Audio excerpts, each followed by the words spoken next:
நீ யாரை இந்த உலகத்துல ரொம்ப நம்புறியோ இவங்க நமக்கு எந்த நேரத்திலயும் துரோகம் பண்ண மாட்டாங்கன்னு அவங்க தான் முதல் துரோகமே பண்ணுவாங்க. ஒரு சின்ன ஒரு இன்சிடென்ட் சொல்லட்டா? எனக்கு ஒரு சம்பவம் நடந்துச்சு. எனக்கு தெரிஞ்ச ஒரு 20 பேருக்கிட்ட 20 ஒரு 40 பேருக்கிட்ட வந்து ஒரு வாட்ஸ்அப் குரூப்ல இருக்கிறோம். அப்ப என்ன ஆச்சுன்னா, இந்த யூனிவர்ஸ் நமக்கு தெரியாம ஏதாவது ஒரு சரி வேலை நடந்தா அப்படியே கண்ணுல காட்டி விட்டுரும்.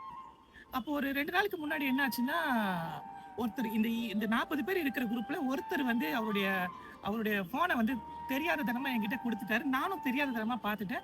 நான் இருக்கிற குரூப்புக்கு கீழ இன்னொரு குரூப் தனியா தொறந்திருக்காங்க. அது எதுக்குன்னா, எதுக்கு தொறந்திருப்பாங்க? ஒரு குரூப்ல ஒரு 40, 80 பேர் இருக்கிறோம்.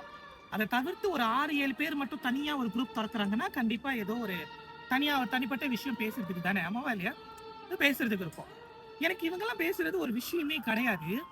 ஆனா நான் யார முழுக்க முழுக்க உசுரா, உண்மையா நம்புனனோ, அந்த ஒரு பர்ட்டிகுலர் பெர்சனும் அந்த குரூப்ல இருந்தாரு.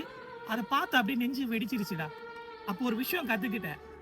நம்ம யார முழுமையா நம்புறோமோ, அவங்க தான் நமக்கு முதல் துரோகமே செய்வாங்க. பார்த்து பொழச்சுக்கோ, அனுபவத்துல சொல்றேன். சரியா? கட்டி பிடிச்சுக்கிட்டா? வாங்க. I love you.